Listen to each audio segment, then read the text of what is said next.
നമ്മളിപ്പോൾ നിൽക്കുന്നത് ഏതെങ്കിലും ഒരു പൂന്തോട്ടത്തിലല്ല, ഓണവിപണിയെ വരെ പിടിച്ചുകുലുക്കാൻ കെൽപ്പുള്ള കുടുംബശ്രീയുടെ ബന്ദിപ്പൂ കൃഷിത്തോട്ടത്തിലാണ്.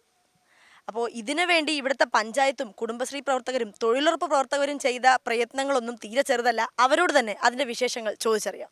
പത്തനംതിട്ടയിലെ നെടുമ്പ്രം ഗ്രാമപഞ്ചായത്തിൽ ആരും പൂക്കളമൊരുക്കാൻ അന്യസംസ്ഥാന പൂക്കളെ തേടി പോകാറില്ല. അവിടുത്തെ പൂക്കളങ്ങളിൽ കുടുംബശ്രീയുടെ സ്വന്തം ബന്ദിപ്പൂക്കളുണ്ട്.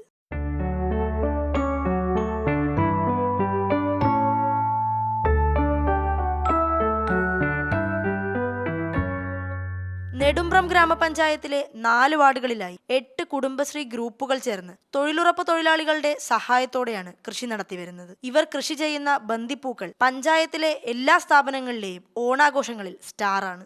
ഓണവിപണിയിൽ ഇടപെടാനുള്ള ഇവരുടെ നിശ്ചയദാർഢ്യത്തിന് പിന്നിൽ പ്രവർത്തിച്ച കരുത്തുകൂടിയാണ് കുടുംബശ്രീ. 25 വർഷമായി ചേച്ചി കുടുംബശ്രീയിലുണ്ട്. ബന്ദിപ്പൂ കൃഷിയുടെ മേൽനോട്ടവും വഹിക്കുന്നുണ്ട്. ഇപ്പൊ ഇത് ഓണവിപണിയിൽ വരെ എത്തിക്കഴിഞ്ഞു. അപ്പൊ എന്ത് തോന്നുന്നു ചേച്ചിക്ക്?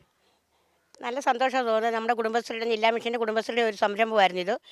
അവിടെ അവിടുത്തെ ഡി എം സിയുടെ ഒരു കാഴ്ചപ്പാടായിരുന്നു ഈ വർഷത്തെ പൂക്കൃഷി എന്നുള്ളത്. വിപണി നമുക്ക് ഒരു നല്ല വിപണിയുണ്ട്. ഇന്നത്തെ ദിവസം തന്നെ 5-8 കിലോ പൂ ഞങ്ങൾക്ക് പറിച്ച് ഞങ്ങൾ കൊടുക്കും. ബ്ലോക്കിൻ്റെ എത്തപ്പൂ ഇടുന്നതിന് വേണ്ടി ഞങ്ങൾ കൊടുത്തിരിക്കുന്ന ഈ പൂവാണ് ഇന്ന് കൊടുത്തേക്കുന്നത്. ഞങ്ങൾ ആദ്യമായിട്ടാണ് ഞങ്ങളിങ്ങനൊരു ഇത് ചെയ്യുന്നത്. ഞങ്ങൾക്ക് ഇതുകൊണ്ട് നല്ല സന്തോഷവും എല്ലാം ഉണ്ട്. വരുമാനമാർഗവും കൂടിയാണ്. ഞങ്ങൾക്ക് ഈ ഓണം വന്നപ്പോൾ ഞങ്ങൾക്ക് നല്ലൊരു വരുമാനമായി. ഞങ്ങൾക്ക് തൊഴിലുറപ്പിനും കുടുംബശ്രീക്ക് നല്ലൊരു വരുമാനമായി. ഞങ്ങൾക്ക് നല്ല സന്തോഷമുണ്ട്. കുടുംബശ്രീയുടെ ഭാഗത്തു നിന്നുള്ള പിന്തുണയും നെടുമ്പ്രം പഞ്ചായത്തിലെ വനിതകളുടെ ഒത്തൊരുമയും കൂടെ ചേരുമ്പോൾ ഓണവിപണിയിൽ തന്നെ കയ്യൊപ്പ് പതിപ്പിക്കാൻ ഈ സാധാരണക്കാർക്കായി. ഇത്തരം സംരംഭങ്ങൾക്ക് സംസ്ഥാന സർക്കാരിൻ്റെ ഭാഗത്തു നിന്നുള്ള എല്ലാ സഹായങ്ങളും നൽകി പഞ്ചായത്ത് പ്രസിഡന്റ് പ്രസന്നകുമാരി ടീച്ചറും കൂടെയുണ്ട്. 3, 6, 8, 9 വാർഡുകളിൽ കൃഷി ചെയ്യുന്നുണ്ട്. നമ്മൾ വിപണിയും കണ്ടെത്തി വെച്ചാൽ ഈ പൂക്കളെല്ലാം തന്നെ ധാരാളം ആവശ്യക്കാരുണ്ട്. അങ്ങനെ ഈ പൂക്കൾ വിൽക്കുന്നുണ്ട്. അവർക്കൊരു വരുമാനം വർദ്ധിപ്പിച്ചു. പിന്നെ തൊഴിലുറപ്പിലാണ് ഈ സ്ഥലമെല്ലാം വൃത്തിയാക്കി കൊടുത്തത്. കൃഷിഭവനിൽ നിന്നാണ് ഈ തൈകളെല്ലാം കൊടുത്തത്.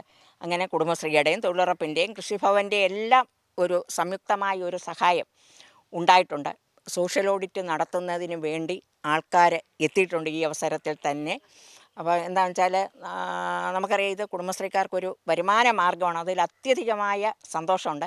അടുത്ത വർഷം ഇത് കൂടുതൽ വിപുലമായി ചെയ്യണമെന്നുള്ള ഒരാഗ്രഹമാണ്. പിന്നെ ഈ പൂക്കൃഷിയുടെ കാര്യം പറയുകയാണെങ്കിൽ ഇത് വേറൊരു സ്ഥലത്തായിരുന്നു നട്ടിരുന്നത്. അപ്പോഴാണ് മഴ വന്നു കഴിഞ്ഞപ്പോൾ ഇവിടെയുള്ളവർ അത് പറിച്ച് കരയ്ക്ക് വെച്ച് 5 ദിവസം കഴിഞ്ഞാണ് പിന്നെ ഈ പ്രദേശം വൃത്തിയാക്കി ചെയ്തത്. അത്രമാത്രം ഒരു കഠിന പ്രയത്നം അവർ സന്തോഷത്തോടു കൂടി ചെയ്തിട്ടുണ്ട്.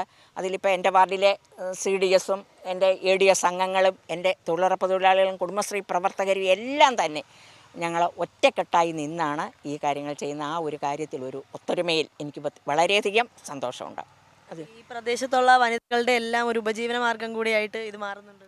അങ്ങനെ ഇപ്പം 3, 6, 8, 9 വാർഡുകളിലേ തുടങ്ങിയിട്ടുള്ളൂ. അടുത്ത വർഷം അത് കൂടുതൽ വിപുലമായി ഈ ഓണക്കാലത്ത് കുടുംബശ്രീകൾക്കും അല്ലെ വനിതകൾക്കെല്ലാം തന്നെ കൂടുതൽ വരുമാനം ഉണ്ടാക്കാനുള്ള ഒരു മാർഗമായി വിപുലീകരിക്കും.